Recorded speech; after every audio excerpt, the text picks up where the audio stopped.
그러면 출애굽 아니 창세기 17장 계속하겠습니다. 창세기 17장에 가장 중요한 사건이 할례 사건이죠. 할례 사건이고 또 그 다음으로 중요한 게 이름을 사레라 하지 말고 사라라 하라. 제가 AI한테 물어봤어요. AI라고 해서 사전 우리 그 히브리어 헬라어 사전 찾는 것보다 찾는 것보다 훨씬 더 정확하게 잘 알려주더라고요. 그 사례 이름을 사례에도 뜻이 있었고요. 사라에도 뜻이 있었습니다. 사례라고 했는데 영어로 사라이죠. 사라이. 사라이의 뜻은 나의 공주, 공주라는 뜻이고 여주인이라는 뜻이에요. 사례로 있을 때는 공주처럼 여주인처럼 사는 거야. 그러니까 사례란 뜻 자체가 뭐라고요? 공주예요, 공주님, 공주마마. 왕족이라고 제가 계속 얘기했죠. 그 왕족의 갑질이란 뜻이야, 주인으로서. 그러니까 낮고 천한 자리에서 살아본 적이 없는 거야. 예수는 하늘에서 땅으로 내려와서 땅의 삶을 살으셨잖아요. 이 사라에는 하늘에서 내려온 적이 있었어요? 없었어요? 인생에 단 한 번도 없었어. 언제 한번 잠깐 내려왔었냐면 아브라함이 내가 죽을 것 같으니까 내 누이라고 해. 누이. 그때 한번 거짓말 한번 한 게 사라에게는 일생일대 어떤 그 큰 오점으로 남은 거죠. 그래서 하나님이 이름을 또 바꿔주셨어요. 사라에서 뭐로 바꿔줘요? 사라로 바꿔줬죠.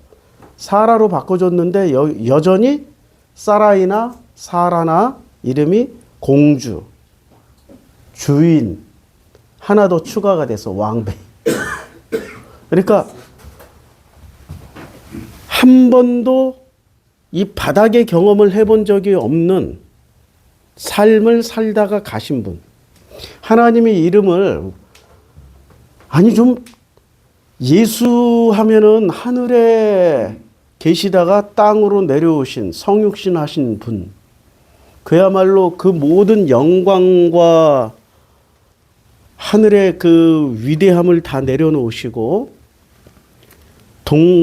동물의 밥통으로 오셨잖아요. 밥통에. 그 구유에 담겼다라고 그러는 게 밥통이잖아요. 여물통에. 밥으로 오신 분이야. 그 위대하고 높은 자리에서 낮고 천한 자리로 내려오셨는데 예수의 관점에서 보면 사라나 변함이 있었어요? 변화의 과정이 전혀 없었어요? 전혀 없었어. 그걸 명심을 꼭 하셔야 돼요. 이걸 명심을 해야 우리가 성경을 해석할 때 흔들리거나 헷갈리거나 잘못 가질 않아요. 만약에 바울의 할례냐 무할례냐 할 때 사라의 몸에서 태어난 자여야만이 하나님의 구원의 계보를 잇는다라고 얘기를 하잖아요. 그럼 사라의 몸에서 태어난 자는 낮고 천한 예수처럼 태어나는 거예요? 계속 귀족, 왕족, 주인으로 태어나는 거예요? 그거 기존의 신학, 기존의 교회 중에 어떤 교회가 제일 좋아할 말씀이에요? 순복음. 묻거나 따지지 말고 순복음. 순복음은 언제나 무엇을 추구해요? 낮은 자리예요? 높은 자리예요? 험한 일이에요? 편안한 일이에요? 많은 것을 원해요? 조금 겨우 풀칠할 정도를 원해요? 그러니까 누구를 선택해요? 예수를 선택해요? 구유에, 좋은 말로 구유고 여물통에 오신 예수를 선택해요? 아니면 왕족, 귀족, 여주인을 선택을 해요? 왕비 이런 걸 선택하는 거죠. 왕이 되고자. 그러니까 예수 우리 왕이시여, 왕이시여, 킹이시여 이렇게 찬양을 할지언정 예수의 낮고 천함은 절대 얘기 안 하잖아요. 낳고 천한다 할지라도 부활 승천에 참여하시면은 여러분은 바로 왕의 족보에 들어갑니다. 뭐 그렇게 알려주잖아요. 그러니까 사례의 계통으로 오면은 예수의 편, 예수 쪽에 서는 거예요? 아니면은 예수의 반대쪽에 서는 거예요? 아이러니죠? 그러니까 우리 선생님 말씀이 100% 옳지 않을 수도 있다. 항상 이거를 머릿속에 넣어놓고 성경을 읽어야 돼요. 우리 선생님은 예수를 이해를 하신 게 아니라 예수를 사용하셨어. 예수의 사용법을 가장 잘 많이 알고 잘 사용하신 분이야. 예수를 사용해서 뭐를 세웠어요?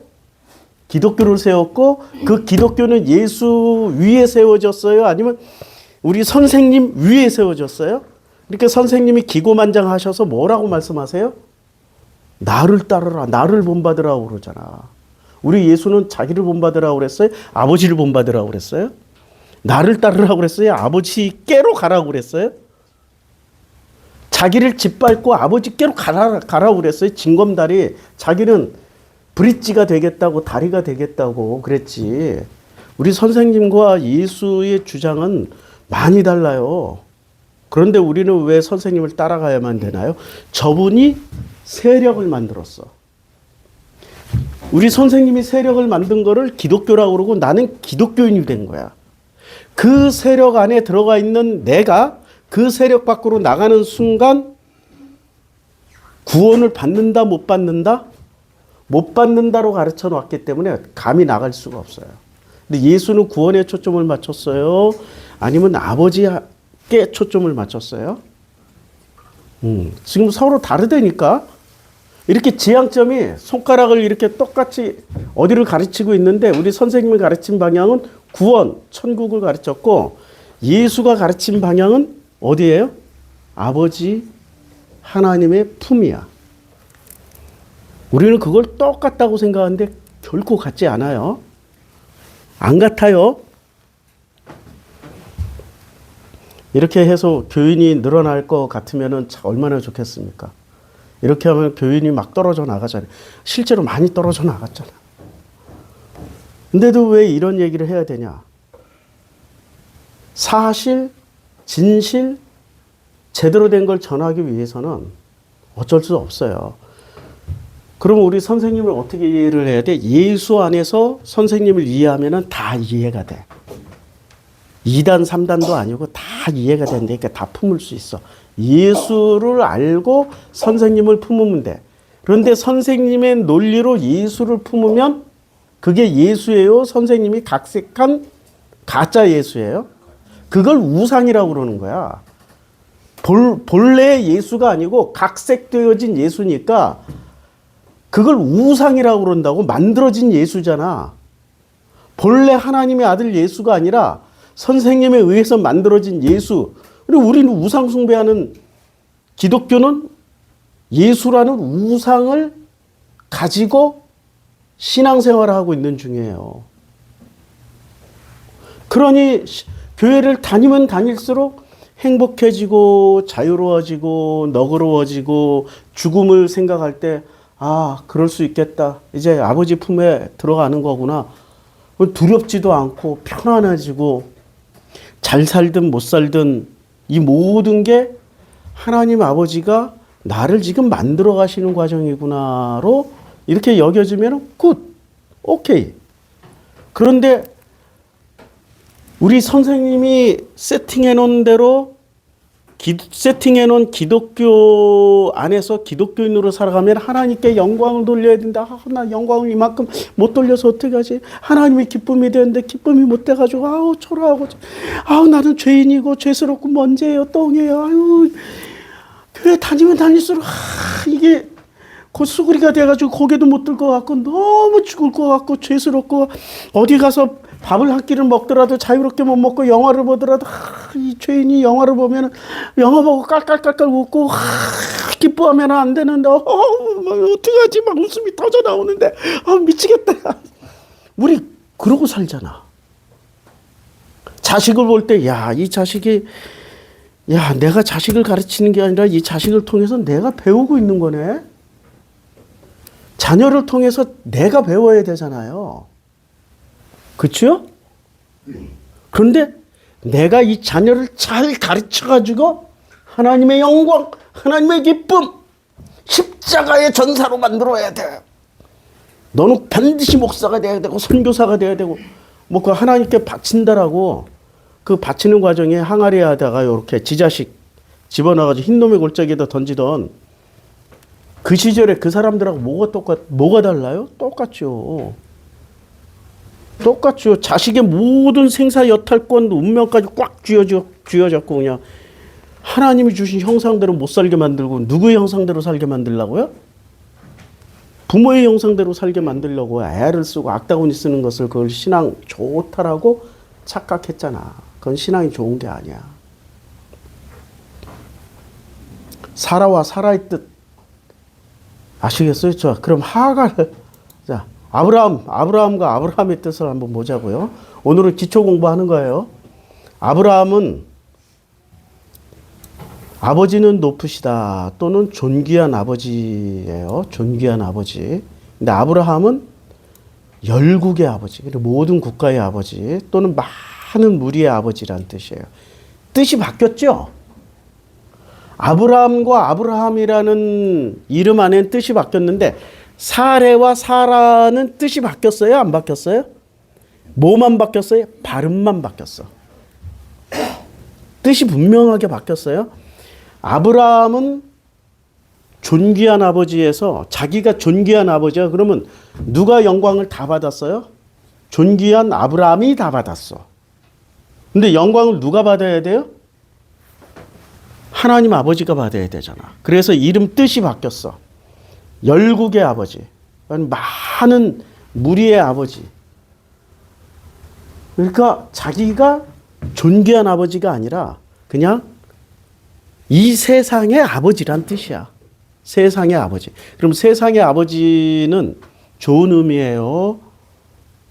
어떻게 별로 이 이혼론 세상에선 세상의 아버지란 뜻은 좋은 뜻이에요? 아니면은 좀 거시기한 뜻이에요? 거시기한 뜻이지. 세상 임금 생각하면 쉽죠? 세상의 아버지니까 세상 임금이나 세상의 아버지나 같은 개념 아니에요.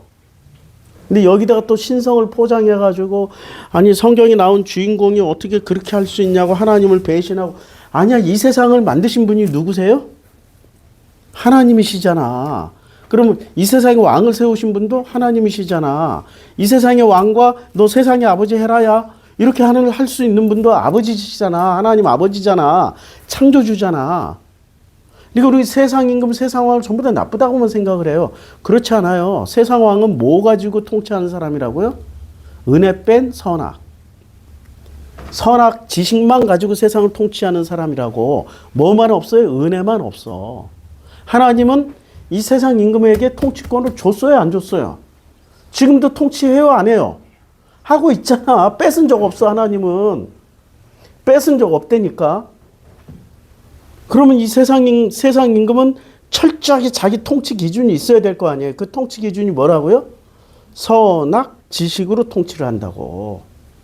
그럼 세상을 이해하려면은 은혜부터 받아야 돼요? 아니면 선악 지식을 알고 은혜를 받아야 돼요? 순서가 있어. 은혜부터 받고 나면은 선악 지식의 중요성을 잘 모른다고. 선악 지식을 알고 난 후에 은혜를 받아야 그 은혜가 진짜 소중한지를 알게 된다고요. 제가 87년도에 거듭날 때 한 방에 은혜를 받았어요. 그때 은혜를 받았을 때 지금 설교하는 이 내용들의 거의 대부분은 그때 다 그냥 알게 됐어. 표현을 못했을 뿐이지. 그런데 그때 내 속에서 뭐가 나왔냐면 이렇게 했다가는 내가 바로 설교자가 되고 부흥사로 뛰게 될 것 같은 그 느낌이 드는. 그렇게 되면은 나는 아무것도 공부하지 못하고 이 세상에 대해서 아무것도 모른 채로 바로 위대한 설교자가 되고 뭐 많은 사람들이 따라다니는 부흥사가 되면은 내가 허무하고 공허하고 흑암이 깊은 곳에 있게 될 것 같더라고요. 왜요? 기초 없이 건너뛰었으니까. 저 과정이 좀 필요해요. 그 과정을 봤는데 30년이 훨씬 넘게 걸렸죠. 지금 우리는 생각을 잘해야 돼요. 우리는 건너뛰어서 되는 과정이 있고 건너뛰면 안 되는 과정이 있다고요. 하나님이 창세기 3장에 인류가 선악 지식을 먹었을 때는, 선악 열매를 먹었을 때는, 그래 그럼 너희들이 그 선악 열매로 세상을 통치해봐 하고 준 거 아니에요. 근데 그 선악으로 통치를 하면 할수록 우리가 위대하다라는 걸 깨달아요? 아니면 우리가 부족하다라는 걸 깨달아요? 부족한 걸 깨달을 수밖에 없어요. 그 부족함의 끝에서 부르짖어야 될 게 뭐예요? 하나님의 은혜 아니면 안 됩니다. 은혜만이 전부입니다. 그 고백을 할 수밖에 없다고. 제가 지금 그 고백밖에 할 게 없어. 그러면 선악 지식이라는 단계를 밟아왔기 때문에 그 고백을 하면 할수록 정말로 아름다워지는 거야. 근데 선악 과정 없이 은혜만이 전부입니다 하면 이 세상에서 알아들을 사람이 누가 있어요? 아무도 없어요. 건너뛰어 버렸으니까. 그럼 그 사람을 건너뛰어서 그렇게 외치는 사람을 우리는 뭐라고 그래요? 모르겠는데, 이해를 못 하겠는데 이래버린다고. 아니면 둘 중에 하나, 신비화해서 무조건 숭배해요. 무조건. 중간 과정이 없으니까 설득 과정이 없잖아. 그래서 본인도 설득 안 당해서, 안 당했고 설득 안 당했으니까 설득을 할 수 있는 능력이 없는 거야. 자, 아브라함과 아브라함은 이름은 분명히 차이가 있어요. 또 하갈. 하갈의 뜻은 도망 혹은 이주자를 뜻해요. 도망이나 이주자. 그래서 하갈의 뜻은 도망, 도망자, 이주자, 떠남을 의미해요. 그러니까 하갈은 바로의 궁에서 떠나보냄을 당했잖아. 그 다음에 아브라함 집안에 들어가서 종으로 있을 때는 안정된 생활을 했지만은 아들을 낳는 순간, 아들을 임신하는 순간, 그 다음에 아들을 낳고 키우는 순간 어떻게 됐어요? 또 떠나보냈잖아. 떠남 당했잖아. 그러니까 사라 공주, 여주인, 왕비, 이 사라와 하갈은 완전히 대조되는 이름이에요. 사라는 한 번도 누군가에 의해서 쫓겨난 적이 없어.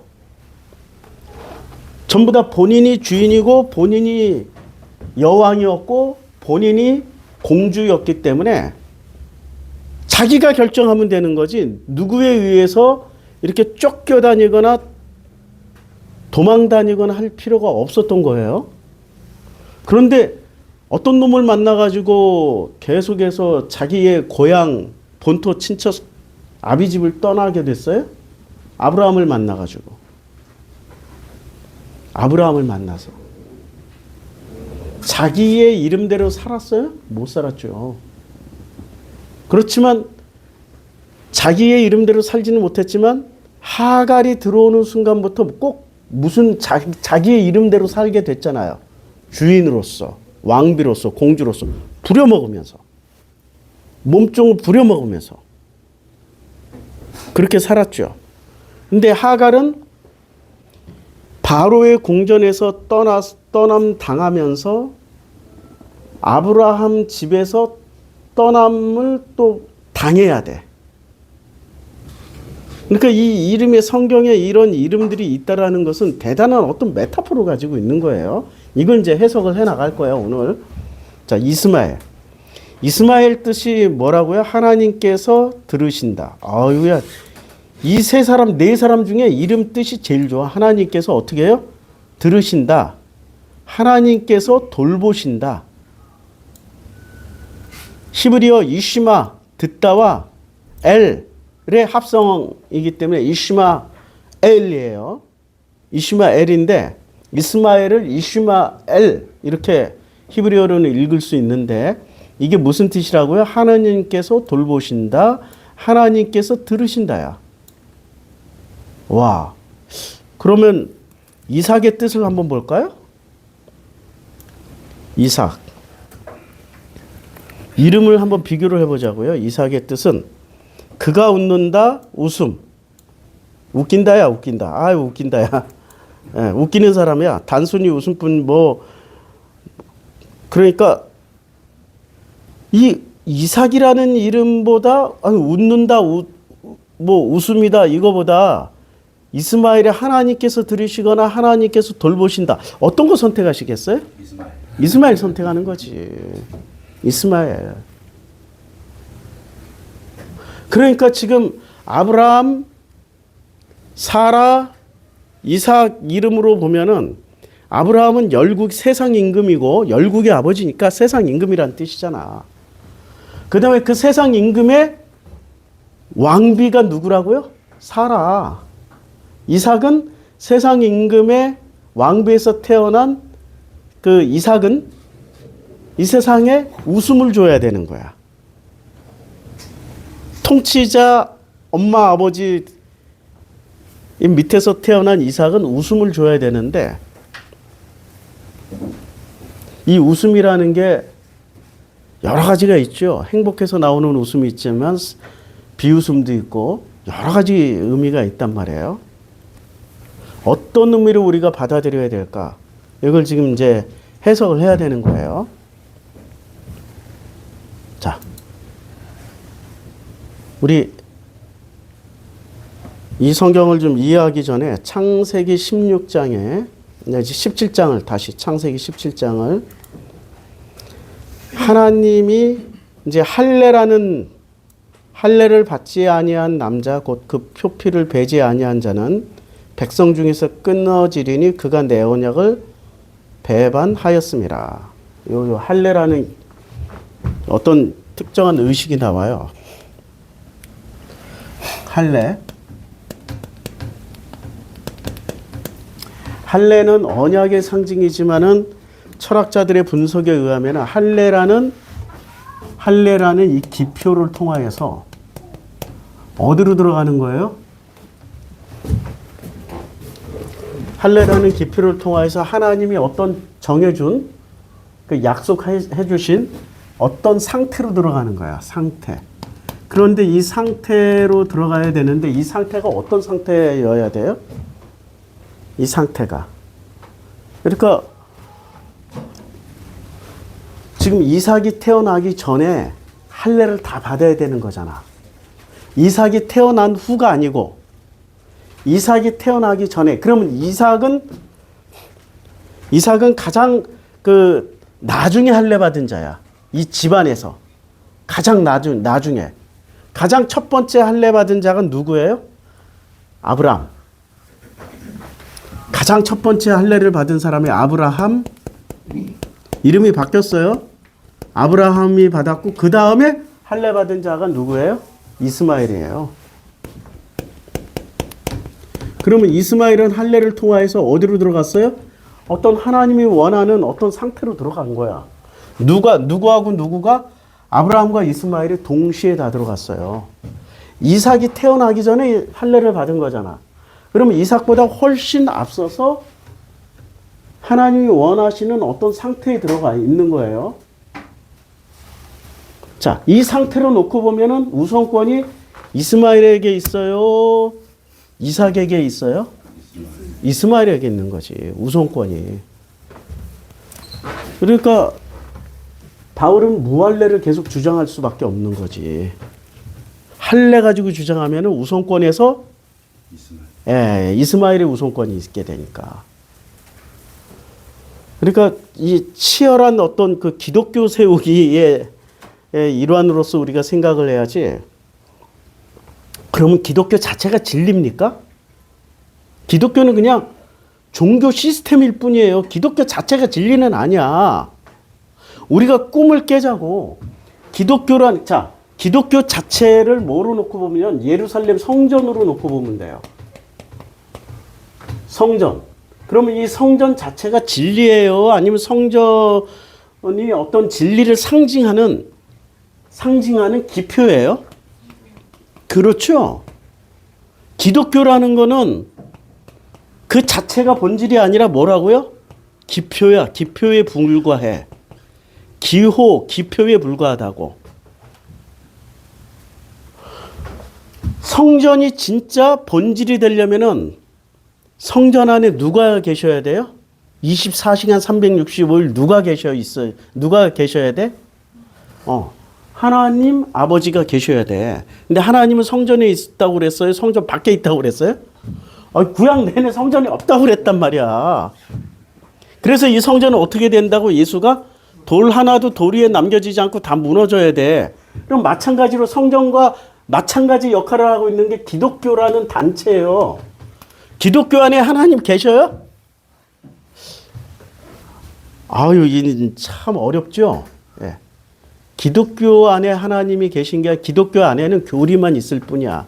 하나님은 어디에 계셔요? 온 우주에 충만해. 왜 거기만 있어야 되냐고. 온 우주에 계시는 분인데. 그렇죠? 그러니까 특별하게 그분을 어떻게 해요? 기독교 안에 모시고 나서 기독교 안에만 있다라고 주장하면 기독교는 우주의 신이 돼요? 아니면 지역적인 신이 돼요? 어느 부분의 신만 된다고. 그러면 하나님을 높인 거야? 하나님을 낮춰놓은 거야? 내 이름을 망령되이 일컬었지 말라고 그랬는데 망령되이 일컬었어. 그리고 온 우주의 신을 기독교 안에 쳐놓고 여기에만 하나님이 있다라고 그러면 그 하나님은 진짜 하나님의 우상이야? 우상 숭배하지 말라고 그랬는데 우상 숭배하잖아. 내 이름 외에 너는 나 위에 다른 신을 두지 말라고 그랬는데 진짜 온 우주에 있는 신을 잡아다가 성전 안에 집어넣었으니까 하나님 외에 다른 신을 지금 숭배하고 있잖아요. 그 신은 누가 만들었어요? 하나님이에요? 아니면 이 기독교라는 단체가 만들어 놓은 신이에요? 그러니까 이 문제가 예수 시대의 바리새들하고 똑같은 문제라고. 성전 안에다 집어넣었죠. 누구를요? 하나님 아버지를 성전 안에다 집어넣고 하나님은 어디 계신다고 그랬어? 성전 안에 계신다고 그랬잖아. 그래서 여기 와서 기도하고 여기 와서 제사 드리고 여기 와서 죄사함을 받아야 된다고. 그러니까 전 세계에 흩어져 있던 유대인들이 전부 거기 성전에 가서 죄사함 받고 가잖아요. 1년에 한 번씩. 그러면 그때 여기 계신 하나님은 진짜 하나님이에요? 유대교가 만들어 놓은 신이에요? 유대교가 만들어 놓은 신이죠. 그러면 이 하나님을 여기다 가둬놨으니 온 우주의 하나님이 이 안에만 있다라고 그 전제를 하면은 이 하나님을 지들이 가둬놨어. 하나님께 영광을 돌리는 거예요? 하나님을 아주 불편하게 만드는 거예요? 아주 불편하게 만들죠. 하나님을 망령되이 일컫고 있는 거죠. 하나님의 다른 신을 섬기고 있는 거죠. 지들이 만들어 놓으신 10계명의 1, 2, 3계명을 지금 제일 먼저 어겼어. 누가? 유대교인들이 예수님 당시에. 그러니까 1, 2, 3계명을 못 지키니까 1계명, 2계명, 3계명을 아예 못 지키니까 뭐 하나로 퉁쳐? 10계명 다 지켰다고 5계명 안식일 하나 지킨 걸로 퉁치잖아. 지금 한국교회는 성경 안 읽어도 돼. 집에서 기도 생활 하는지 안 하는지 몰라도 돼. 그분들이 무슨 이 사회에 빛이 되고 소금이 되는 역할을 해야 되는지 안 해야 되는지 몰라도 돼. 근데 뭐만 잘하면 무조건 기독교인이라고 인정해줘? 주일 성수. 똑같다니까? 이때 당시 유대교인이나 지금 한국교회나 요만치도 틀린 게 있다 없다? 없다. 똑같아. 완벽하게 똑같아. 자, 이 상태에서 이제 성전 안에 기표가 이제 뭔지 아셨죠? 그러니까 지금은 옛날에는 성전이라고 그랬고 지금은 교회 혹은 기독교라고 그래요. 기독교 집단.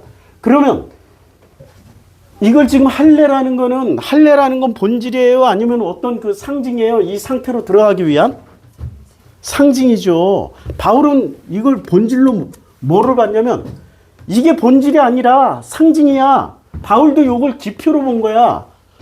할례 안 받아도 돼 라고 얘기할 때는 할례라는 게 본질이 아니라 뭐라고 생각한 거예요? 기표라고 생각한 거야. 기표. 이해가 되죠?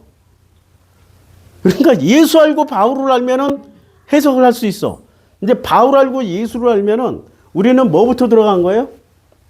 바울이 만들어 놓은 기독교 집단에 들어가 버린 거야. 그리고 그 집단에 들어가 있는 순간부터 우리는 이 단체로 다 구원받는다고 믿고 있어요. 구원의 방주로 탔다라고 생각하는 거야. 교회만 가면은 이 교회는 뭐라고 가르쳐요? 구원의 방주라고. 구원의 방주. 그러면 예수를 뭐로 바꿔놓은 거예요? 우리 선생님이? 성전 시스템을 기독교 시스템으로 바꾸고 구원 받으려면 반드시 뭐를 잡아야 돼? 십자가. 그러면 요때 요 본질이 아니라 십자가는 뭐가 돼요? 할례와 같은 기표가 돼버리는 거예요. 아유, 이게 목사님 왜 이렇게 복잡하게 해요?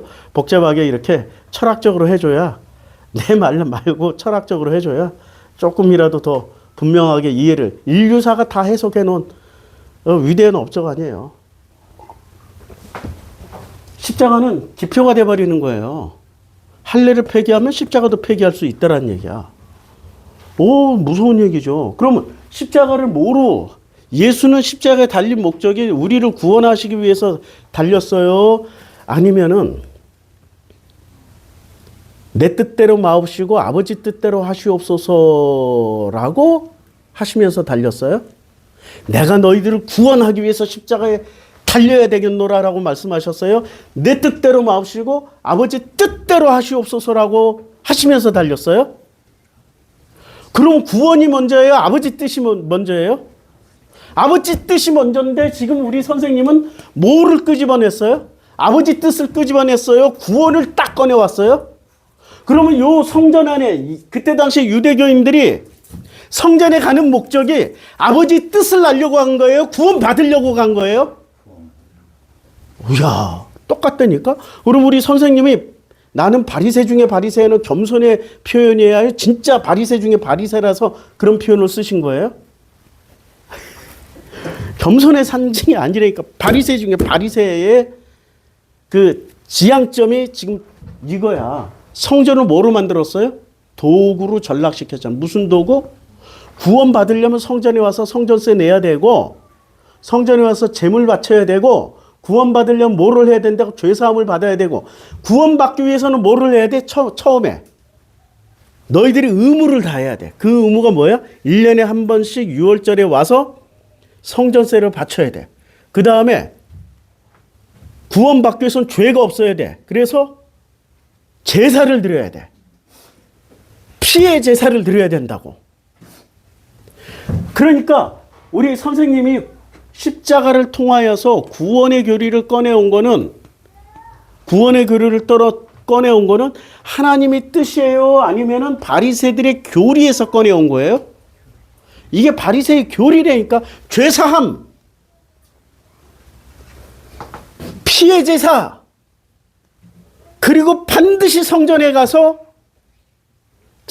피의 제사를 드림으로 말미암아 요 한 해 동안에는 언제 죽어도 구원받는다. 이해가 되죠? 아니, 그게 그때 당시 바리새의 교리였다니까.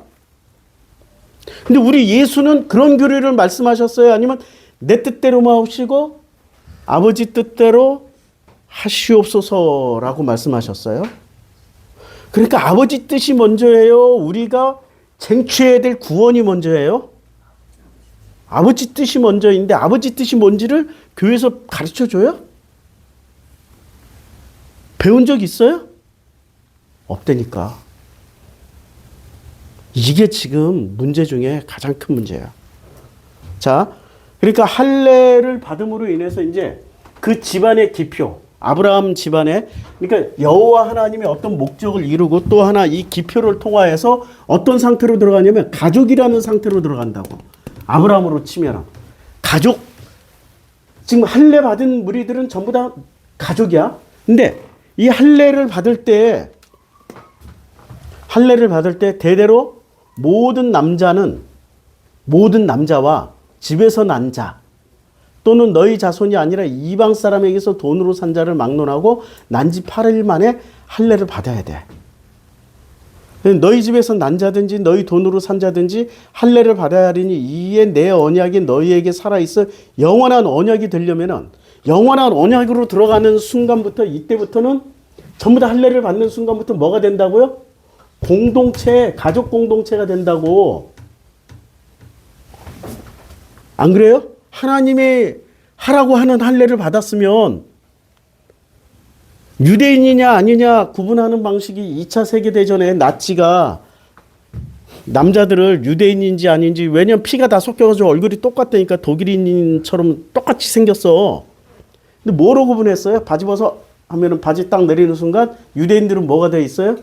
할례가 돼 있으니까 너는 유대인, 할례가 안 돼 있는 사람은 너는 독일인, 이렇게 되는 거죠. 그러면 그 순간부터 자기가 아니 나는 내 집에서 나는 우리 아버지가 유대인이 아니라고 나는 어쩌다가 아브라함 집에 있다가 할례 당했다고. 나는 저기 종으로 끌려왔다 할례 당했다고. 나는 유대인 아니라고. 낫지한테 악을 쓴다고 해서 그래 넌 종 맞아. 너 해봐. 이렇게 돼요? 아니면 너도 총살, 너도 가스실 이렇게 돼요? 이제 이해가 되죠? 그러니까 할례 받는 순간부터 어디서 태어났던 누구에게 태어났던 상관없이 전부 다 운명 공동체가 되는 가족이 된다고요. 운명 공동체. 이걸 이제 생각을 해야 돼. 운명 공동체인 가족이 되는 거예요. 그럼 가족끼리는 어떻게 해야 돼요? 서로 치고받고 싸우는 한이 있더라도 가족은 가족이야. 맞죠? 으르렁거리고 싸우더라도 그래 가족은 가족이잖아. 근데 가족은 가족인데 이 가족을 어떻게 해요? 21장에 가서 보면 사라가 임신하고 그에게 태어난 아들, 그 사라가 자기에게서 낳은 아들을 이름하여 이삭이라고 했어요. 그리고 이삭이라고 하고 사라가 본즉 아브라함의 아들 애굽 여인 하갈의 아들이 이삭을 놀리는지라. 자, 하갈을 뭐라고 표현해요? 애굽 여인 하갈이라고 표현하죠. 성경에서는. 그런데 이 애굽 여인 하갈은 성경에서 그냥 작가가 쓴 거예요. 사라의 눈으로 본즉 하갈의 정체가 뭐라고요? 애굽 여인 하갈이 되는 거죠. 그러니까 지금 누구의 시각으로 쓴 거예요? 성경 작가의 시각으로 쓴 거예요? 아니면 사라의 눈으로, 사라의 그 관념으로 쓴 거예요? 사라의 관념으로 쓴 거잖아. 그럼 사라는 자기 남편의 아들을 낳아준 여인을 아직도 뭐라고 표현해요? 애굽 여인 하갈. 그런데 문제는 애굽 여인 하갈 이전에 지금 이 아들 이스마엘은 할례라는 기표를 통하여서 가족이라는 상태로 들어왔다고. 들어왔죠? 들어왔는데 가족으로 인정을 하는 거예요? 안 하는 거예요? 그러니까 이 여자는, 이 사라는 기본적으로 신앙심이 있다 없다? 언약, 하나님과 맺은 그 언약을 소중히 여긴다 안 여긴다? 우습게 여긴다. 중요한 기호나 기표로 생각 안 한다. 우습게 여긴다. 그런데 어떻게, 우리 사라는 열국의 엄마가 아니에요. 이름이 뭐라고요? 사라나 공주, 여주인, 사라로 바뀌고 왕비. 열국의 엄마 아니에요. 열국의 엄마라고 지금 생각하고 그렇게 기록을 하신 분이 착각을 일으킨 거야. 의역을 해버린 거예요. 맞죠? 의역을 한 거야. 자기 뜻을 첨가를 해버렸어. 하나님이 성경을 쓰신 어떤 성령에 의해서 감동받은 그 내용대로 그 해석하고 쓴 게 아니라 어떻게 했다고? 자기 뜻으로 해석을 해버렸어요. 자, 여기서 이제 애굽 여인 하갈의 아들 이삭을 놀리는지라. 같이 노는 것도 놀리는 지라로 볼 수 있는 거거든요. 왜냐하면 이스마엘의 이름이 뜻이 뭐라고요? 나쁜 놈이에요? 아니면 하나님의 다시 이스마엘의 이름 뜻 하나님의 예, 하나님이 들으시고 하나님이 응답하신다잖아. 이스마엘. 그래서 이스마엘 하나님께서 들으시고 하나님께서 돌보신다잖아요. 그럼 하나님께서 들으시고 하나님께서 돌보시는 이 이스마엘이 자기 동생 이삭이를 놀리고 괴롭혀요? 상상할 수 있겠어요? 하나님이 지어주신 이름인데 안 되는 거죠? 그럼 이건 누구 눈으로 지금 본 거예요? 사라의 눈은 건강한 눈이에요? 삐뚤어진 눈이에요? 삐뚤어졌어. 아브라함의 아들. 자, 아브라함의 아들 애굽 여인 하갈의 아들이 지금 여기서 이상한 지금 신분이 이상해잖아. 아브라함의 아들 맞아. 그럼 아브라함의 아들이면 뭐가 되는 거야? 할례까지 받았잖아. 십자가 통과했고 부활승천 징표 다 받았어. 그런데 갑자기 너는 아니야 이 새끼야 이러고 나오는 거 아니야. 이해가 되죠 지금? 지금 앞뒤가 안 맞는 이 내용이 지금 동시에 한 문장이 두 개가 나왔다고. 아브라함의 아들이지만 그러나 애굽 여인 하갈의 아들이야. 그러니까 할례를 받은 하나님의 아들을 사례는 지금 뭐라고 생각하는 거야? 아브라함의 아들이지만 저거 종년의 아들이야. 자기의 그 고정관념, 자기의 확증 편향이 내려진 적이 있어요, 없어요? 야, 이런 여자가 구원받는다라는 게 불가능에 가까운 일인데. 와, 하나님, 나는 내 성정이 예수에 한참 못 미쳐.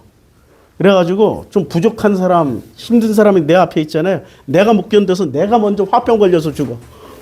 내가 먼저 화병 걸려서 도저히 안 되겠어. 내가 못 견딘다니까 내가.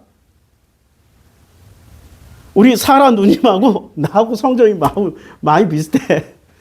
아유, 그런데 나는 기본적으로 뭐를 가지고 있냐? 이 기표를 통한 할례라는 기표를 통과한 그래도 여호와께서 그 기표를 통과했으니까 너희는 가족이야라고 묶어준 하나님의 공동체야라고 묶어준 이 정도라면은 아무리 화가 나도 기다려보지 뭐 하나님의 은혜가 있으시면 나를 뭐 우리 남편 바꿨듯이 뭐 애를 줬듯이 뭔가 또 역사하시겠지 뭐 이렇게 생각할 거 아니에요. 그게 맞다니까. 근데 그가 아브라함에게 이르되 그가 누구예요? 사라예요. 여기서부터는 이 여종과 그 아들을. 자, 분명히 여기서는 뭐라고 그래? 아브라함의 아들이라고 그랬는데 이 여종. 야, 그 아들. 신분을 뭐라고 그래요? 아니, 지금 아직도 여종이야. 왜 여종이야? 남편의 아들을 낳아줬으면 여종이에요? 아니면은 최소한 처분돼야 되는 거 아니에요? 아무리 무술이라고 그래도 왕과 하룻밤 자면은 무술위에서 신분 상승을 해요. 그렇죠? 그런데 지금 사라는 자기 외에 다른 여자는 전부 다 누구든지 간에 이 남편의 아내가 돼서는 안 돼. 첩이 돼서도 안 돼. 이 여종과 그 아들. 그러니까 아브라함의 아들을 이 여종과 그 아들이라고 얘기해버리는 거야. 교묘한 말솜씨야. 교묘한 말솜씨. 우리는 정보를 전달할 때 이렇게 하나씩 빼고 전달하는 것은 거짓말이 아니라고 생각하죠. 거짓말 맞아요, 이거. 당신의 아들이라고 얘기를 해야지. 왜 이 여종과 그 아들이라고 그래? 이 여종과 그 아들을 내쫓으라. 아브라함에 묻지도 않아. 이제 내쫓으라 이래버려. 이 종의 아들은 내 아들 이삭과 함께 기업을, 그러니까 여기서 목적이 뭐예요? 여기서 목적이 재산이잖아. 기업을 얻지 못하리라. 지금 이 사라의 머릿속에는 이 아브라함의 이 기업 전체를 누구한테만 물려줄 생각이에요? 그러니까 이게 무슨 언약, 무슨 기표, 할례, 가족 이런 것하고 상관없이 뭐하고만 상관이 있어? 사라의 머릿속에는 재산, 숫자. 그런데 그 사라를 만민의 엄마, 열국의 엄마라고, 그러니까 자꾸 장길자도 지가 엄마라고 그러고, 우리 통일교회 거시기도 지가 홀리 마더라고 그러고, 자꾸 바울에게서 기호를 따온다니까. 인용해, 바울의 것을 인용해서 써먹어요. 이 세상에 기독교, 이 지구상에 있는 모든 기독교 이단은요, 예수에게서 나온 게 아닙니다. 바울에게서 나옵니다. 잘 보세요. 바울의 교리에서 나와. 그러니까 이단 연구를 해봐. 반드시 이단은 제일 먼저 뭐 가지고 사람들을 홀려요? 예? 뭐 가지고? 요한계시록. 그리고 요한계시록 내용을 열심히 설명해주면 그 결론은 뭐야? 구원 받는다, 못 받는다야. 그럼 구원 문제를 열렬하게 설파하셨던 분은 예수예요? 아니면 바울이에요? 바울. 예수는 구원 문제에 관심 없었어요. 예수는 있잖아요. 현실 세계에 관심이 있었어. 그래서 눈먼 자, 못 듣는 자, 문둥병자, 안진뱅이, 심지어는 그 창녀와 세리, 이 현실 세계에서 정말로 힘든 사람들을 찾아다녔어. 그 사람들에게 구원받으라고 얘기한 적이 있어요? 없다니까. 그냥 예수의 가장 초미의 관심사는 그들과 함께 밥을 먹고 그들과 함께 하면서 그들을 위로해주고 그들을 어떻게든 하나님 아버지, 너희 유대교에서 말하는 그 신이 아니고, 너희 유대교에서 창작해낸 그 신이 아니고 진짜 본래의 신, 창조주 하나님 아버지께로 가는 길을 알려줬다고. 그게 예수야. 그러니까 우리 선생님이 얘기하는 구원론하고 상당히 달라요. 선생님이 말씀하신 구원론은 다 어디서 왔다? 조로아스터교, 마니교. 그 시절에 그리스, 헬라, 이방 종교에서 왔다. 그 패턴이야. 자력구원, 타력구원. 그게 뭐 그렇게 중요해. 그러니까 교리가 천박하니까 꼭 마지막 결론은 자력구원으로 타력구원, 예수의 피 보혈로 구원받아야 된다고.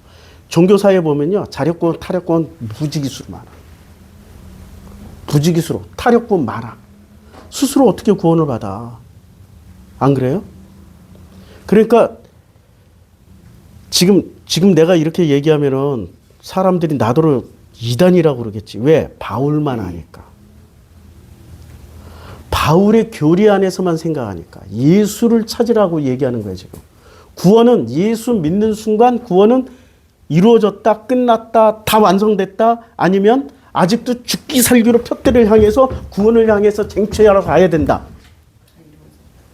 다 이루어졌다. 예수께서 그랬잖아요. 십자가에서 다 이루었노라 하고 가셨잖아.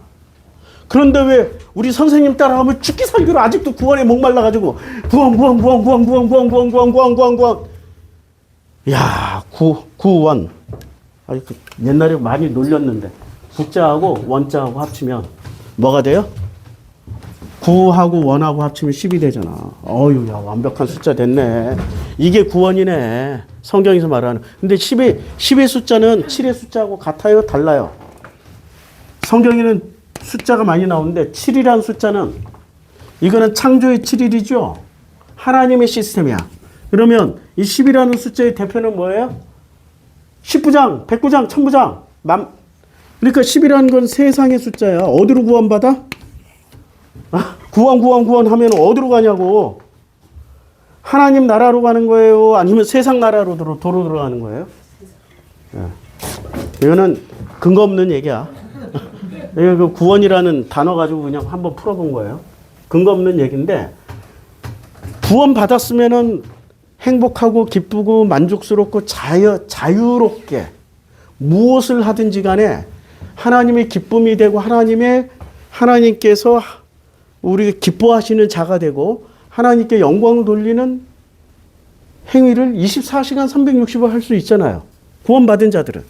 그게 됩니까 실제로?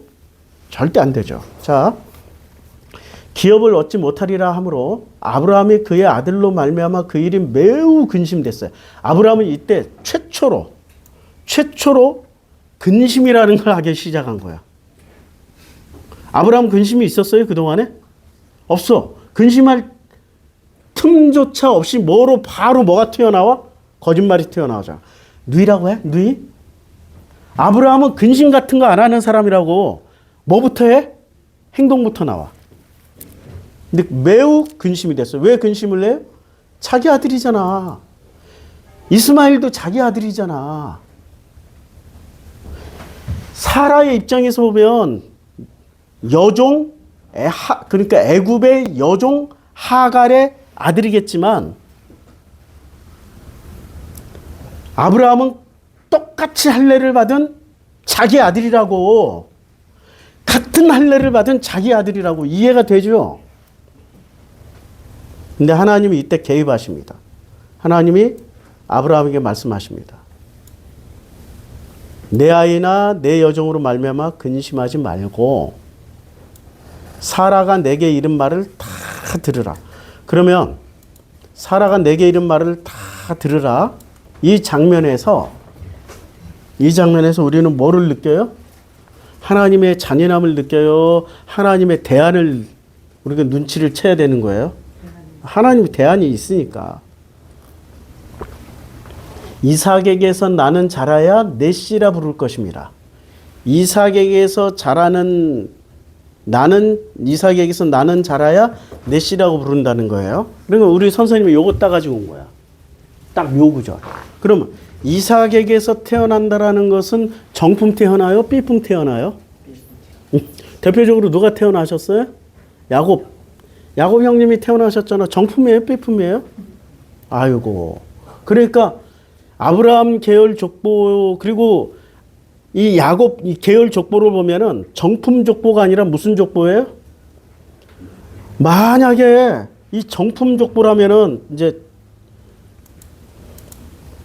마태복음 1장을 보자고요. 아브라함과 다윗의 자손 예수 그리스도를 계보라. 여기서 정품은 누구밖에 없어요? 예수 그리스도밖에 없잖아요. 마태복음 1장은 네. 예수 그리스도의 왕적인 제가 챗GPT 자, 예수 그리스도밖에 없잖아요. 그치요? 아브라함 삐품, 이삭 삐품, 야곱 삐품, 그의 형제 12아들들 삐품. 아니 12아들들 중에 정품이 누가 있어? 유다요! 유다도 삐품이라니까. 유다는 누구랑 잤어요? 다말. 정품이 아니라고 지금 얘기하고 있는 거야. 그럼 유다의 씨에서 계속 태어났던 왕들 중에 그래도 좀 우리가 인정해 줄 만한 정품은 또 누가 있어요? 다윗 정도인데 다윗도 밧세바랑 동침했잖아. 삐품. 아무도 없어. 이 족보를 보면은 정말 특이하게 다 삐품이야. 정품 없어. 근데 이 족보의 특이한 게 여자가 3분 나오십니다. 다말이 나오죠. 그 다음에 라합. 그리고 또 누가 나오셔요? 다말, 라합. 그 다음에 다윗을 낳으니 다윗은 우리아의 아내에서 솔로몬. 그러니까 우리아의 아내. 밧세바죠. 우리아의 아내라고 분명하게 얘기하잖아. 그러니까 다윗조차도 정품이에요? 삐품이에요? 이거 참 생각 잘 하셔야 돼요.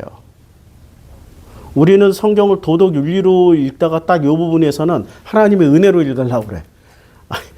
처음부터 끝까지 선악으로 그냥 읽으라니까. 우리가 선악의 징검다리를 건너거나 선악의 다리를 건너가서 은혜를 만나야 되는 거지.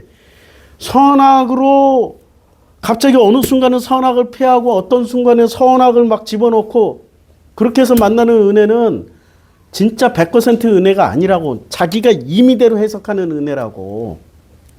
자, 그러면 이 중에 예, 밧세바 같은 경우 얼마나 생각을 해봐요. 우리아의 아내. 예, 이제 밴드에다 글을 올렸어요. 밴드에다 글을 올렸는데 이 비극이라는 글 다시 올려서 비극의 기록. 자, 하와, 리스바, 밧세바.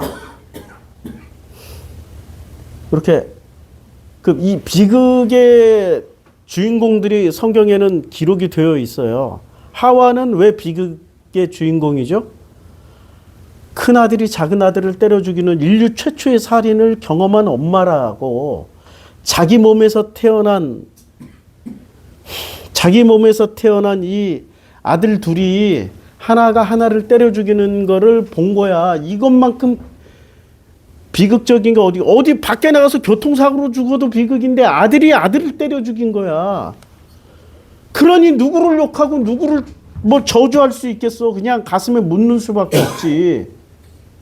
인류 최초의 비극이 하와예요. 내가 그냥 읽어드릴게. 하와는 보았다. 형제가 형제를 죽여 흙에 묻는 현장을. 그녀의 눈동자는 그때 부서졌다. 하갈도 이게 비극의 여인 중에 하나예요. 생각을 해봐요. 태어나서 언제 어디서 어떻게 비참하게 태어난지 모르지만 어린 시절에 바로의 궁에 들어가서 궁녀 수업을 받다가 드디어 이제 바로의 어떤 그 와이프라고 하는 퍼스트 레이디의 수발을 들어갔더니 갑자기 쫓겨나가지고 사라를 따라서 또 이리저리 방황하다가 또 정착해서 이렇게 저렇게 살다 보니까 갑자기 여주인 사라가 야, 내 남편 아브라함하고 하룻밤 자가지고 아들 좀 낳아야 해가지고 아들을 낳았더니 그 아들을 낳는 순간부터 행복이 시작됐어요. 비극이 시작됐어요. 비극의 연속이라고. 그런데 그 비극의 끝판왕이 뭐냐면 자기가 당하는 비극이 아니라 자기 아들이 당하는 비극을 지금 목격하고 있는 거야. 창세기 21장은 그 아들이 목말라 죽어가는 그 현장에서 부르짖는 비극이라고요. 이것만큼 실제가 어딨어. 비극은 뭐를 얘기를 해줘요? 자, 아브라함 집에서 할례를 받을 때만 하도 할례라는 기표가 이 가족이 되었다라는 확신을 가졌을 거 아니에요. 자기 아들은 이스마엘은 아브라함 아들이야 했는데 이 할례를 갑자기 무시당했어. 여호와가 말씀하신 그 할례가 무시당하고 어떻게 했어요? 광야 한복판에 쫓겨났어. 쫓겨난 상태에서 그러면 어느 게 실제야? 할례를 통과해서 구원받은 이 상태가 실제예요? 광야에 쫓겨난 게 실제예요? 그래서 이 상태를 철학자들이 뭐라고 그러냐면 낙강, 지젝. 이런 사람들이 낙강, 지젝, 슬라브의 지젝 이런 사람들이 이 상태를 뭐라고 그러냐면 이 패턴에 있는 것을 상상계라고 그래. 상상계. 근데 나는 이것을 관념이라고 얘기를 했단 말이에요. 관념. 그런데 이 상상계에서 광야로 나오는 순간 뭐가 돼요? 여기가 실제계가 돼. 리얼, 실제계. 리얼이라고. 그럼 저는 이것을 관념이라고, 여기는 관념, 요 시스템을 뭐라고 그래요? 이렇게 들어온 것을 현실. 하나님의 현실로 들어온 거예요. 서로 언어가 틀려서 헷갈리지 마시고 상상계 여기는 언제든지 깨질 수 있다 없다. 이 상상계는 관념 세계는 언제든지 깨질 수 있다 없다. 있다. 근데 실제계에서 그러니까 지금 하갈이 이 상상계 이 관념계에서 하나님을 만나요? 실제계에서 하나님을 만나요? 현실에서 하나님을 만난다고. 그러니까 현실에서 하나님 만나는 순간 모든 문제가 한 방에 해결된다 안 된다? 관념에서 해결되는 게 아니라 어디서 해결돼요? 그러면 이제 여기 이 관념 세상 상상계에서 빠져나온 사람은 누구만 빠져나왔어요? 하갈과 이스마엘만 빠져나왔고 여기 있는 사람들은 요 시스템에 들어가 있는 사람들은 여전히 뭐를 살아? 실제를 살아? 관념과 상상을 살아? 이거 잘 기억하셔야 돼요. 그러면 이 족보로 계속 나가는 사람들은 실제계를 언제든 나와야 되는 거야. 실제계로. 광야로 나와야 되는 거야. 그래서 광야에 누가 나와요? 야곱의 12아들들이 광야로 나오잖아. 12지파가 되어가지고. 그때 실제계가 이루어지는 거야.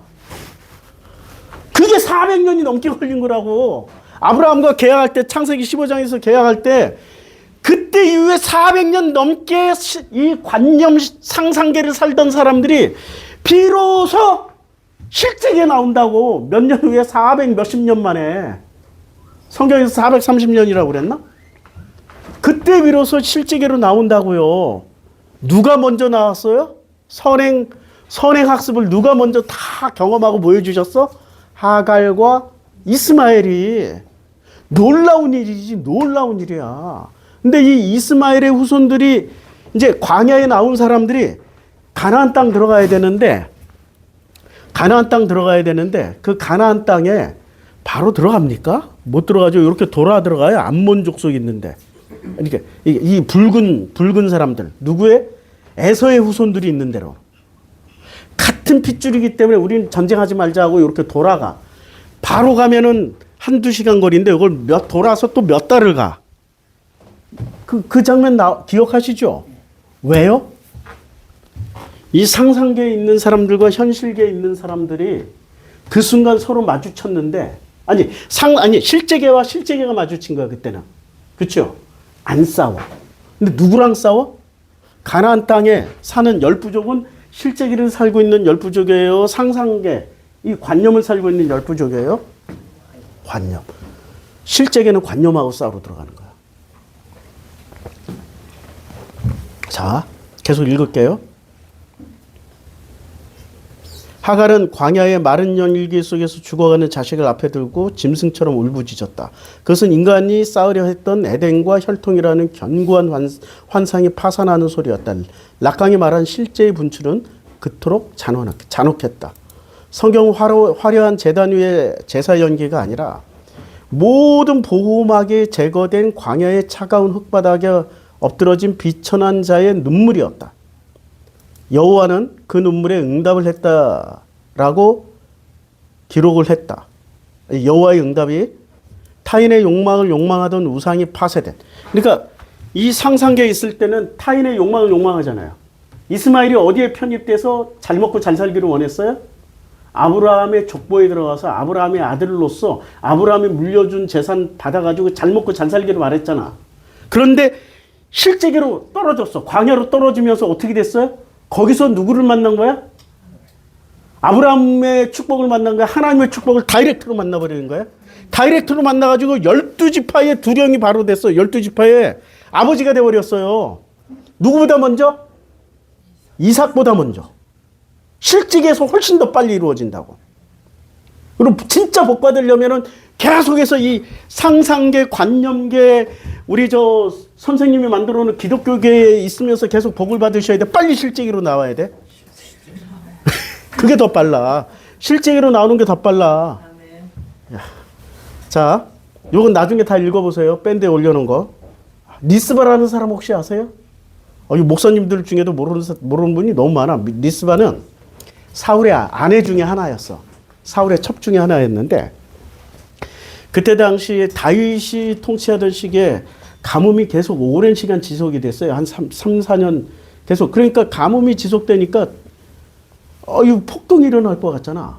근데 그 폭동을 잠재우기 위해서 어떻게 했냐면은 저기 사울의 아들, 사울의 핏줄 둘을 잡아서 죽여서 제물로 바치라는 거야. 제물로. 와, 여기서 지금 그러면은 다윗은 여호와의 제사를 드리는 거예요? 아니면 이상한 마귀 새끼의 제사를 드려야 되는 거예요? 사람을 제물로 바치라 했는데? 여호와의 제사 맞아요? 아니죠. 세상 방식을 선택하는 거죠. 세상 방식. 기브아 족속에 한을 풀어줘야 비가 내린다고. 아니, 그러면 그게 하나님이 묶어놓은 거예요? 아니면은 자연의 법칙이에요? 자연의 법칙이라고. 자연의 법칙인데 지금 그걸 타개하는 방식을 신앙으로 타개해요? 아니면은 매우 이방 종교스럽게 타개를 해 나가요? 여호와의 종교가 아니라니까. 그러니까 내가 얘기했잖아. 마태복음 족보에 나오는 아브라함의 후손들 중에 예수 빼놓고는 전부 다 뭐라고? B급. 아무리 잘 봐줘야 B급이라고. 그래서 리스바라는 사울의 첩에 아들 둘을 잡아다가 나무에 매달아 죽여요. 근데 리스바가 그때부터 어떻게 해요? 굵은 배를 바닥에다 깔고 머리를 풀어헤치고 소복을 입고 작대기 하나 들고 이제 나무에서 죽었으니까 몇 달을 그 자리에서 막 울면서 통곡하면서 까마귀가 몰려들면 어떻게 돼? 작대기를 쫓아내는 거야. 그 얼마나 비참한 장면이에요? 씻지도 않고 여자가 씻지도 않고 머리는 산발해가지고 눈에는 그냥 이 아들의 죽음을 보고 있는 어머니의 눈이 이게 정상 눈이겠어요? 돌아갔지? 그러면은 다윗은 왜 이 아들들을 죽여야만 했어요? 국가 권력으로 죽인 거잖아. 맞죠? 국가 권력으로 죽인 거잖아. 법대로 처리한 거잖아. 그런데 이 리스바 얘기는 왜 들어와야 돼, 여기에? 성경에? 왜 성경에 이런 비극적인 얘기가 왜 기록돼야 되죠? 이게 성경의 본래의 목적이에요. 성경에는 정사와 야사가 있습니다. 정사는 기득권자들의 스토리. 그럼 우리 바울 선생님은 정사를 꺼내서 썼어요? 야사를 꺼내서 썼어요? 정사. 아브라함, 사라를 잡아서 썼으니까 정사. 그러면은 이 리스바는 정사예요? 야사예요? 야사. 야사를 통해서 뭐를 기록해줘요? 지금 다윗이 저지른 그 폭력적인 방식을 기록을 해줘. 그럼 그 아들의 시체를 지금 다윗은 시체를 거두면 어떻게 한다? 시체에 손대거나 시체를 묻어주면 어떻게 한다? 죽여버린다. 그러니까 시체를 손 못 대고 어떻게 해? 작대기로 새만 쫓고 있는 거야. 그 모습을 몇 달 동안 전 가나안에 있던 12지파 사람들이 다 봤을 거 아니야. 특히 베냐민 지파 사람들이 봤을 거 아니야. 이게 베냐민에게 계속 이게 스토리가 넘어가겠죠. 스토리가 넘어가겠지. 이게 쌓이겠죠. 그러면 다윗이 한 게 맞는 얘기예요? 지금 잘못된 얘기예요? 아니, 다윗이 하는 행동이 법적으로는 국가 전체를 위해서는 비가 내려야 되니까 누군가를 희생시켜야 되는데 다윗이 한 행동은 법적으로는 보나 국가 권력에서 한 것으로 보나 그 최대 다수의 최대 행복 공리주의를 보나 누가 맞아? 다윗이 맞잖아. 그런데 리스바의 그 아픔과 슬픔은 누가 위로해주고 누구에게 위로를 받냐고. 그렇죠? 그러니까 어떤 일이 벌어져요? 리스바가 이제 나중에 귀신처럼 막 씻지도 않고 거기서 몇 달을 작대기로 쫓다 보니까 어떻게 해요? 그 시체를 다윗이 여론에 밀려가지고 그 시체를 내려서 묻어줘라 라고 했을 때 묻었을 때 어떻게 됐어요? 그때 비가 내렸어. 그러면 하나님은 두 아들을 죽였기 때문에 비를 내려준 거예요? 두 아들의 슬픔을 온몸으로 증언한 이 여자가 이겼기 때문에 이 리스바가 이겼기 때문에 비를 내려준 거예요? 하나님 그러면 누구 얘기를 들어줘요? 승리자의 얘기를 들어줘요? 고통을 전하는 자의. 그러면 창세기에서 사라부터 하나님이 들어줘요? 아니면 하갈부터 들어줘 버려요? 실제계. 그게 실제계야. 리스바가 언제 실제기를 살아본 적이 있었냐고. 왕궁에서만 살았지. 그런데 아들이 죽는 그 현장이 자기의 실제가 된 거야. 그 실제계에서 하나님이 응답을 해주신 거예요. 자, 바세바. 이제 세 번째가 바세바예요. 바세바는 신화의 희생양이었어요. 성군 다윗이라는 눈부신 장막도에서 그녀는 유폐됐어요. 브루스 링컨, 이 종교학자가 말한 신화의 해체에는 바세바의 몸을 통해서 완성이 되었다. 바세바의 몸. 그러니까 다윗이 탐한 거는 바세바의 마인드예요? 아니면 바세바의 몸뚱아리예요? 뭐 보고 홀라당 반했어요? 그러니까 목욕하는 여자애. 그럼 바세바는 그날 저녁에 다윗에게 불려갔을 때 바세바는 그게 해피예요? 비극이에요? 그러니까 자기 남편을 못 잊으니까 어떻게 해? 바세바는 다윗이랑 자면서도 이 권력자이고 왕이고, 야, 전두환이가 박정희가 만약에 그렇게 했다면 어떻게 해야 돼? 우리 국민이? 이거 분노해야 되는 거 아니야. 근데 국민이 분노할 것 같으니까 어떻게 했어요? 우리아를 최전방에 보내서 계략을 써서 죽여버렸잖아. 다윗은 성군이에요? 악군이에요? 생각을 잘 하시라고. 자, 성경은 지배자의 영광을 미워하지도 않을 뿐더러 남편을 죽인 자의 품에 안겨야 했던 이 여인의 짓이겨진 삶을 예수 족보 한가운데 배치를 해버렸어요. 맞죠? 그러면 마태복음의 족보는 그러면 뭘 전하려고 족보 한가운데 우리아의 아내라고 이름을 넣어버렸어. 바세바라고 이름을 쓰지 않고. 왜? 우리아의 비극을 기억하라. 그러면 하나님은 어디에 방점을 찍은 거예요? 우리의 비극에 방점을 찍은 거야. 우리의 살아가는 게 비극의 연속, 저야말로 비극의 연속이잖아요. 근데 하나님은 어떻게 만났어요? 비극과 비극 속에서 하나님을 만나게 된 거죠. 그게 하나님이야. 비극은 우리에게 있어서 반드시 피해야 될 그냥 안 좋은 일이 아니라 그 비극을 통과한다라는 그 순간부터, 그 비극에 맞닥뜨리는 순간부터 우리는 실제게 그게 진심이 터져 나오는 자리니까 그 진심을 통해서 누구를 만날 수 있는 거야? 아버지 하나님을 만난다고. 이 두꺼운 기표, 기호, 바울이 만들어 놓은 이 기독교라는 이 시스템에서 만들어 놓은 관념에서 나와서 어디? 광야라는 이 실제 현장에 나와가지고 하나님을 만날 수 있는 기회를 가진 거예요. 내가 87년도 하나님 만났을 때는 기독교 안에서 만났어요. 근데 그 이후에 지금 여기까지 오게 된 이 순간에는 기독교라는 울타리를 벗어나가지고 목회 안 할 때, 그때 목회 안 하니까 술도 마음껏 먹을 때 술 마음껏 먹고 이렇게 엎어지면은 내가 해놓은 데다가 얼굴 엎어지고 막 전봇대가 빨딱 일어나고 길바닥에 막 나를 때 뺨따기를 때리고 그럴 때, 그때 내가 하나님 원망을 얼마나, 하나님 있으면 나와, 막 온갖 욕 다 있어요. 근데 놀랍게 그게 실제였고 그 현실 세계 속에서 하나님이 저를 다시 만나 주셨어.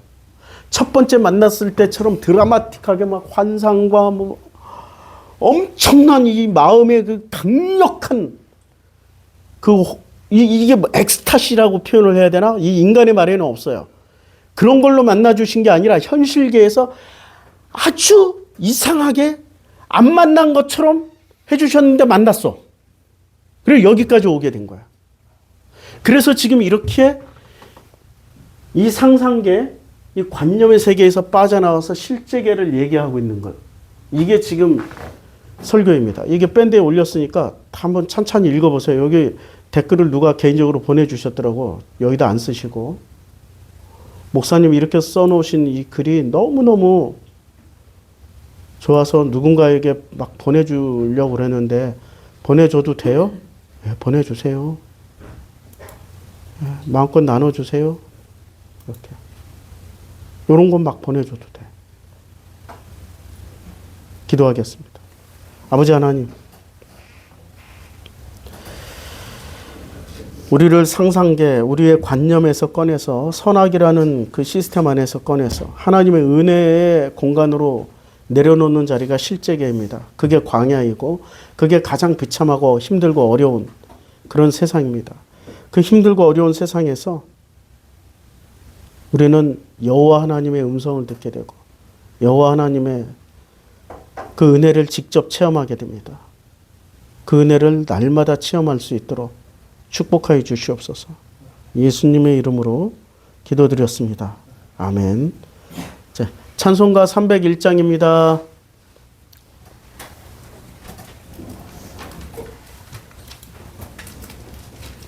이거 껐죠?